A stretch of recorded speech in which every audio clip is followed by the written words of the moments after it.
Halo, saya Prima, saya dari Fakultas Hukum UI angkatan 2020.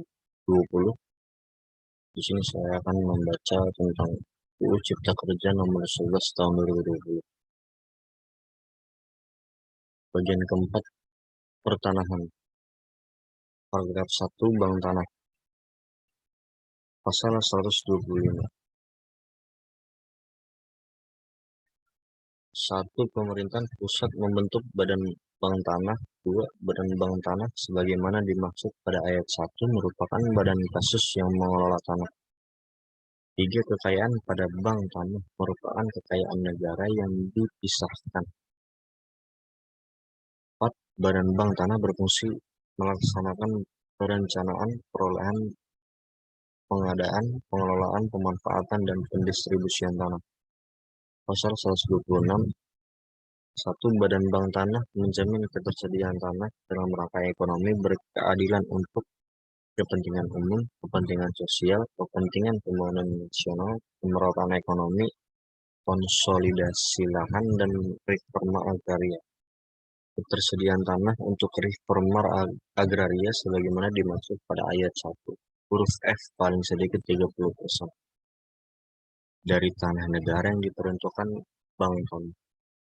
Pasal 127. Badan bank tanah dalam melaksanakan tugas dan wewenangnya bersifat transparan, akuntabel, dan non-profit.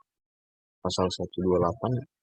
Sumber kekayaan badan bank tanah dapat berasal dari anggaran pendapatan dan belanja negara, pendapatan sendiri, penyertaan modal negara, dan sumber lain yang sah sesuai dengan ketentuan peraturan perundang-undangan. Pasal 129. 1. Tanah yang dikelola Badan Bank Tanah diberikan hak pengelolaan. Hak atas tanah di atas hak pengelolaan sebagaimana dimaksud pada ayat 1 dapat diberi hak guna usaha, hak guna bangunan, dan hak pakai. Jangka waktu hak guna bangunan di atas hak pengelolaan sebagaimana dimaksud pada ayat 2 dapat diberikan perpanjangan dan pembaharuan apabila sudah digunakan dan atau dimanfaatkan sesuai dengan tujuan pemberian.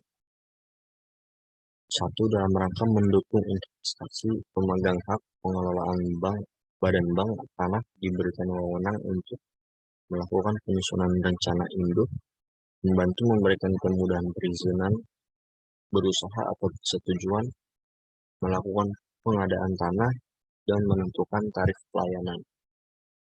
2. Pemerintah pusat melakukan pengawasan dan pengendalian atas penggunaan dan atau pemanfaatan tanah di atas hak pengelolaan sebagaimana dimaksud pada ayat 2 sesuai dengan ketentuan peraturan perundang-undangan. Pasal 130. Badan Bank Tanah sebagaimana dimaksud dalam pasal 125 terdiri atas komite, dewan pengawas, dan badan pelaksana. Pasal 131. Komite sebagaimana dimaksud dalam pasal 130 huruf A diketuai oleh menteri yang menyelenggarakan urusan pemerintahan di bidang pertanahan dan beranggotakan para menteri dan kepala yang terkait. 2. Ketua dan anggota komite ditetapkan dengan keputusan presiden berdasarkan usulan dari menteri yang menyelenggarakan urusan pemerintahan di bidang pertanahan. Pasal 132. Dewan pengawas berjumlah paling banyak 7 orang, terdiri atas 4 orang unsur nasional dan 3 orang yang dipilih oleh pemerintah pusat. Terhadap calon unsur profesional sebagaimana dimaksud pada ayat 1 dilakukan proses seleksi oleh pemerintah pusat yang selanjutnya disampaikan ke Dewan Perwakilan Rakyat Republik Indonesia untuk dipilih dan disetujui. 2. Calon unsur profesional yang diajukan ke Dewan Perwakilan Rakyat Republik Indonesia sebagaimana dimaksud pada ayat 2 paling sedikit berjumlah 2 kali jumlah yang dibutuhkan. Pasal 133. Badan pelaksana terdiri dari kepala dan deputi. 2. Jumlah deputi sebagaimana dimaksud pada ayat 1 ditetapkan oleh ketua komite. Wakil kepala dan deputi diangkat dan diberhentikan ketua komite. 4. Pengangkatan dan pemberhentian kepala dan deputi sebagaimana dimaksud pada ayat 3 dapat diusulkan oleh Dewan Pengawas. Pasal 134. Ketentuan lebih lanjut mengenai komite, Dewan Pengawas, dan Badan Pelaksana diatur dalam Peraturan Presiden. Pasal 135. Ketentuan lebih lanjut mengenai pembentukan Badan Bank Tanah diatur dalam Peraturan Pemerintah. Paragraf 2. Penguatan hak pengelolaan. Pasal 136. Hak pengelolaan merupakan hak asasi dari negara yang kewenangan pelaksanaannya sebagian dilimpahkan kepada pemegang. Pasal 137. Sebagaimana kewenangan hak menguasai dari negara berupa tanah dapat diberikan hak pengelolaan kepada instansi pemerintah pusat, pemerintah daerah, badan bank tanah, badan usaha milik negara atau badan usaha milik daerah, badan hukum milik negara atau daerah, atau badan hukum yang ditunjuk oleh pemerintah pusat.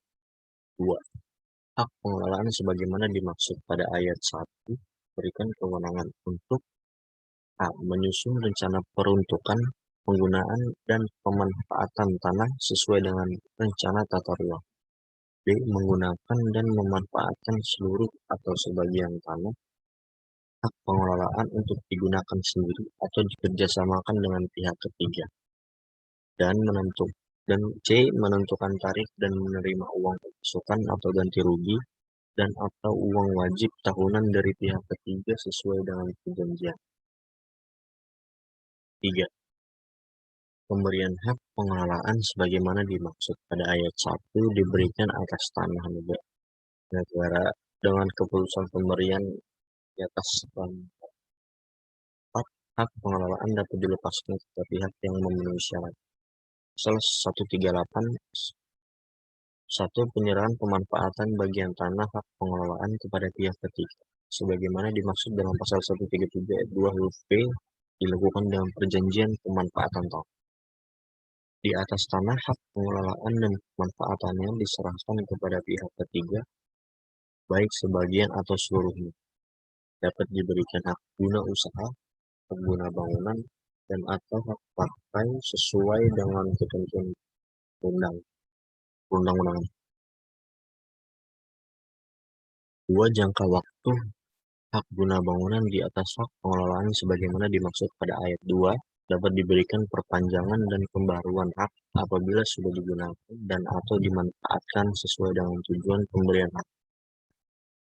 Pemerintah pusat melakukan pengawasan dan pengendalian atas penggunaan dan atau pemanfaatan tanah di atas hak pengelolaan sebagaimana dimaksud pada ayat 3 sesuai dengan ketentuan peraturan perundang-undangan.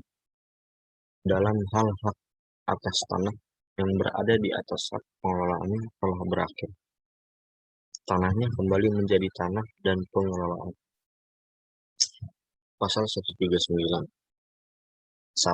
Dalam keadaan tertentu, pemerintah pusat dapat membatalkan dan atau mencabut hak pengelolaan sebagian atau seluruhnya. 2. Tata cara pembatalan hak pengelolaan dilaksanakan sesuai dengan peraturan perundang-undangan. Pasal 140. 1. Dalam hal bagian tanah hak pengelolaan diberikan dengan hak milik bagian bidang tanah pengelolaan tersebut terus dengan sendirinya. 2. Hak milik sebagaimana dimaksud pada ayat 1 hanya diberikan untuk keperluan rumah umum dan keperluan transmigrasi. Pasal 141. Dalam rangka pengendalian pemanfaatan hak atas tanah di atas hak pengelolaan dalam waktu tertentu dilakukan evaluasi pemanfaatan hak atas tanah. Pasal 142. Ketentuan lebih lanjut mengenai hak pengelolaan diatur dalam peraturan pemerintah. Paragraf 3. Satuan rumah susun untuk orang asing. Pasal 143. Hak milik atas satuan rumah susun merupakan hak kepemilikan atas satuan rumah susun yang bersifat perseorangan yang terpisah dengan hak bersama atas bagian bersama, benda bersama, dan tanah bersama. Pasal 144. 1. Hak milik atas satuan rumah susun dapat diberikan kepada A. Warga negara Indonesia. B. Badan Hukum Indonesia. C. Warga negara asing yang mempunyai izin sesuai ketentuan peraturan perundang-undangan. D. Badan hukum asing yang mempunyai perwakilan Indonesia. Atau E. Perwakilan negara asing dan lembaga internasional yang berada atau mempunyai perwakilan di Indonesia. 2. Hak milik atas satuan rumah susun dapat beralih atau dialihkan dan dijamin. Hak milik atas satuan rumah susun dapat dijaminkan dengan dibebani hak tanggungan sesuai dengan ketentuan peraturan perundang-undangan. Pasal 145, 1. Rumah susun dapat dibangun di atas tanah. A. Hak guna bangunan atau hak pakai di atas tanah negara. Atau B. Hak guna bangunan atau hak pakai di atas tanah hak pengelola. 2. Pemberian hak guna bangunan bagi rumah susun, sebagaimana dimaksud pada ayat 1 huruf A, dapat diberikan sekaligus dengan perpanjangan haknya setelah mendapat sertifikat layak fungsi. 3. Pemberian hak guna bangunan bagi rumah susun sebagaimana dimaksud pada ayat 1 huruf B dapat diberikan perpanjangan atau pembaharuan hak apabila sudah mendapat sertifikat layak fungsi. Paragraf 4. Pemberian hak atas tanah atau hak pengelolaan pada ruang atas tanah dan ruang bawah tanah. Pasal 146. 1. Tanah atau ruang yang terbentuk pada ruang atas dan atau bawah tanah dapat digunakan untuk tertentu. Dapat diberikan hak guna bangunan, hak pakai, atau hak pengelolaan. Batas kepemilikan tanah pada ruang atas tanah oleh pemegang hak atas tanah diberikan sesuai dengan koefisien dalam bangunan, koefisien lantai bangunan, dan rencana tata ruang yang ditetapkan sesuai dengan ketentuan peraturan perundang-undangan. 1. Batas kepemilikan tanah pada ruang bawah tanah oleh pemegang atas tanah diberikan sesuai dengan batas kedalaman pemanfaatan yang diatur sesuai dengan ketentuan peraturan perundang-undangan. 2. Penggunaan dan pemanfaatan pada ruang atas dan atau bawah tanah pemegang hak yang berbeda dapat diberikan hak guna bangunan, hak pakai, atau hak pengelolaan. Ketentuan lebih lanjut mengenai penggunaan tanah pada ruang atas tanah dan atau ruang bawah tanah sebagaimana dimaksud pada ayat 1, ayat 2, ayat 3, dan ayat 4 diatur dalam peraturan presiden. Pasal 147, tanda bukti hak atas tanah, hak milik atas satuan rumah susun, hak pengelolaan, dan hak tanggungan termasuk peralihan atas tanah dan dokumen lainnya yang berkaitan dengan tanah dapat berbentuk elektronik. Terima kasih.